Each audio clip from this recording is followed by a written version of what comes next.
Okay, hello everyone and welcome back to Sprocket, and today I'm going to be showing a new line of tanks which I've sort of finished with. I'm not going to be making any more in the line, but first of all, just to show you what a sort of standard infantry tank is. This is the Castle infantry tank prototype. If we want to give it a proper British designation, then we'll call it the Tank Infantry Castle prototype. And it was my attempt at a Churchill, but I didn't quite get the tracks correct. I didn't get them going all the way around, and it ended up like this, and I just rolled with it, and it's my infantry tank line. But this is the prototype Castle, so it's got the same Churchill style turret. We've got a 6-pounder in the gun mantlet. We've got the small wheels, and we've got a lot of armour for a early war tank, early war heavy tank, infantry tank. So this is the Castle. Now, the tank line I'm going to show you is called the King George line, and well, we'll start off with that's not it. That's the cheetah. Why have we got the cheetah? I didn't ask for you. I asked for the. There you go, the King George infantry tank. Here we go. So this is a true Churchill knockoff, the same as something like the P2140 from the Italian line that I have, which was a true Churchill knockoff. So this is essentially a knockoff of the Churchill one.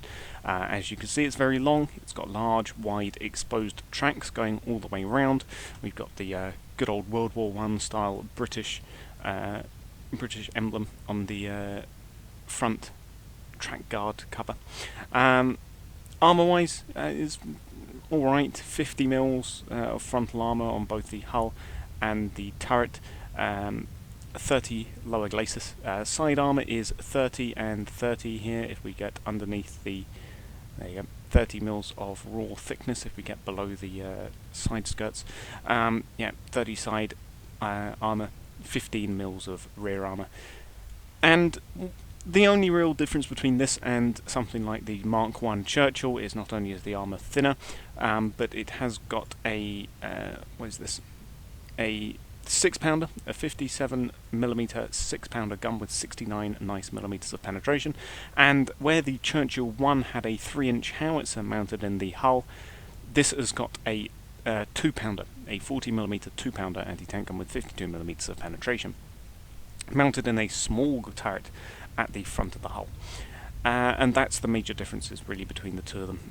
Mobility wise, it's got a 7.5 litre V6 engine, and it's just essentially a Churchill, but with an extra turret. So the 2-pounder turret can traverse a decent way from the front of the hull. It's also a quicker traverse because it is a smaller turret. If we look here, the 2-pounder turret here does go and traverse quicker than the 6-pounder turret. There you go, and they both reach it there. So the 2-pounder there, as we can see, its cross stops right there on that hill line, and the 6-pounder turret can traverse all the way around. Plenty of spare tools, spare wheels, spare track links are all over this thing. Spare log on the side, because you never know when you might need a log. But yeah, that's just how this tank is. The 2-pounder does fire slightly quicker than the 6-pounder, and that's because it is a single-man crew. So there you go, 2-pounder, 6-pounder, and that's because it is a single-man crew in that turret. As we can see here, gunner, loader for this turret right here, and then obviously in the main turret we've got the commander, gunner, loader, and then we've got a driver and a radio operator somewhere else inside the hull. There we go. So it's a 6-man crew, and this is the most basic form of the King George infantry tank. So yeah, this is sort of like the prototype almost. This is the interwar multi-turret tank. Now we move on to the Mark II King George, and as you can see, we've gained a turret along the way. So the hull gun is exactly the same. It's still an interwar tank as well. It's still the Mark II. So the front gun is still a 40mm 2-pounder. We've still got a 6-pounder mounted in the hull, except the commander now has his own little turret, and he is the gunner slash loader of another 2-pounder gun. And as you can see, the guns have now been fire grouped up, so we've got the primary turret being fire group 2, fire group 1 for the frontal turret, and then fire group 3 for the top turret. Everything else about the tank has pretty much stayed the same. The engine has been made bigger because it is now a lot heavier. It's now a 9-litre V6 engine, and the armour as well has been improved. Now 60 mils of frontal armour, because that is the maximum. Yep, that is the maximum armour thickness you can have for the interwar period. So yeah, 60 mils of frontal hull armour, 40 mils of frontal turret armour there for the small turret, but then 60 mils, and then again probably 60 mils, yeah, 60 mils of frontal turret. Sorry, no, it is still 60 mils.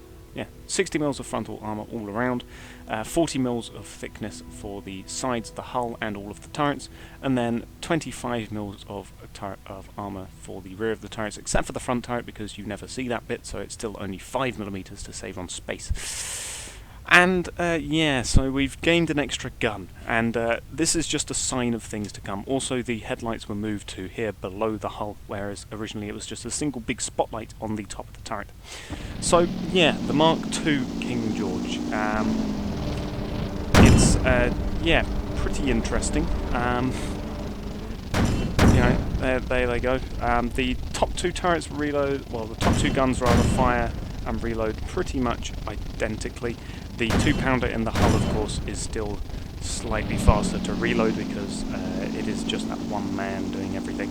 And yeah, the top turret is its own fully functioning traversing turret. As you can see, they all turn at different rates. So you've got a real battleship vibe going on here. But yeah, it's pretty crazy right now, as you can see. But this isn't even its final form. So yeah, this was my first experiment with having more gun turrets than just 2. It gets worse. So the next Mark, obviously, will be the Mark III. And if we have a look, there's Mark I, there's the Mark II. Ah yes, the Mark III. Now immediately you'll notice something is different about this tank. We've got a big old front Churchill turret right there. So yeah, we're now moved up to the early war period. We've also jumped from how many tons? We've jumped from 16.81 for the Mark I to 22.76 for the Mark II, and just a casual 46.32 for the Mark III King George. As you can see, much longer. I think it's also been widened as well, and the front 2-pounder gun, because it's been given an extra turret with an extra gun, the front 2-pounder was no longer needed, so it's been replaced with a 3-inch howitzer, aka a 76mm short-barreled low-velocity howitzer, firing just APHE, I think, lacking pure HE in the game. And then the single turret up the top obviously is still a 57mm, it's still a 6-pounder gun. However, the main turret armory, the main battery, is now a 75mm, with the maximum shell length, giving it a total penetration of 123mm, and the 6-pounder can now penetrate 89mm due to bumping up from interwar to early war period. Armour-wise as well, it's been improved once again. 90 mils of frontal armour for everything, turret and hull, 60mm of lower glacis armour, 60 mils of side armour for the turrets and the hull, and then the rear armour is 35mm, so yeah, nothing too spectacular there. If you're wondering how I've done this, what I did is I simply placed down another turret. As you can see, this counts as a turret. Here we go. And all I did is do this for constraints. So it can't actually traverse anywhere.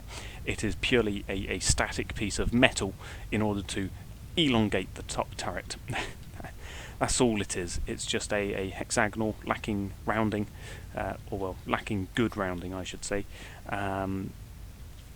It's just a hexagonal, or octagonal rather, elongation for the top turret. It's also where the ammo for this turret is stored. So yeah, ammo's all in here. But it does also give us some stowage places. So we've got crew stowage all on this, spare wheels, crew stowage on the main turret. I think this is still main turret. Or have I... yep, this is still the primary turret. This is still main battery, secondary battery. I don't know, another secondary battery right there. Yeah, because this is so large, I keep on wanting to call it the King George class, but it's not a ship, despite its looks. Mobility-wise, 10-litre V8 engine, you know, giving it that extra power due to the fact that it has basically doubled in weight, and yeah, carries 1,100 litres of fuel. And well, here we go. We're getting into battleship territory now, aren't we? So, yeah. The top turret for the commander was removed because the commander now has a superior gun battery to have to command, the 75mm, which is the main anti-tank armament, really, of this tank. Unfortunately, though, for some reason, I can only shoot 2 of the guns at once, being the howitzer and the main 75mm. If I want to fire the 6-pounder, I have to press group 3 and fire it manually. Same as if I need to then switch between 75 and 6-pounder, I have to do this. I have to rapidly switch between them and then do that and then fire off that in itself. It's a very difficult system to have to manage. But that's what comes from multi-turreted tanks. And yes, this is the view from the front if you are the front gunner. But yeah, so this is the third variant of the King George. As you can see, the suspension doesn't know what to do. We've got lots and lots of little wheels. We've got even more spares on the side now. We've got even more logs. We've got more poles and all sorts, extra spare fuel. we have everything. We have everything for the Mark III. But this isn't even the final form. The fourth and final form, before I gave up, is this, the Mark IV King George. Early war tank. Still, at this point, we can just say that Britain scrapped the idea of having land battleships like this because they just weren't working. Because it's still early war, the armour is still completely the same. Still 60 mils of side armour, still 90 mils of frontal armour. However, it weighs even more. 55 tons is what we're up to, and as you can see, that's due to twin 6-pounder guns mounted in the main turret, and this is still the primary as well because that's where the commander is located. So yeah, they're still 57mm. They're still 6-pounder guns. They're still with 89mm of penetration. The 75mm still with 123mm of penetration. Still with the frontal howitzer as well. Nothing much else has changed. The engine has been improved even more to an even greater size of 12.5 litres. V10 as well, not even a V8 anymore, V10. And it carries 1,400 litres. And we've still got room to spare in the hull. It's ridiculous at this point.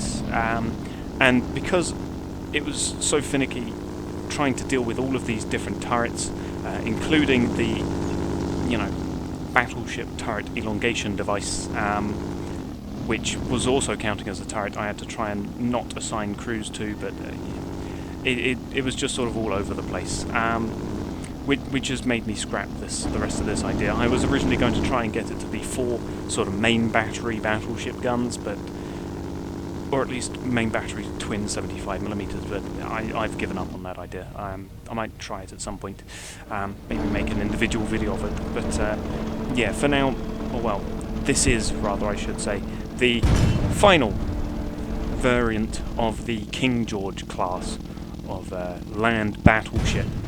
And as you can see, I still have to switch between F3, F2 and F1 to fire all of the guns, because yeah, they don't all fire with each other, which is probably for the best. But yeah, the AI also doesn't know how to deal with this, because at the end it has a 9-man crew, which is the same as the German knockoff T-35, I do believe. So yeah, it's a lot of crew. It's been widened once again as well, in order to accommodate extra ammunition and all that, namely the extra ammo for the twin 6-pounder guns that are in the turret. The turret was made bigger, and therefore the basket had to go into there, which meant the basket had to go into there to fit more ammo in there to feed the turret. It's all a logistical nightmare. And yeah, so that is the King George class of land battleships, essentially. So yes, I'll thank you all for watching, and goodbye.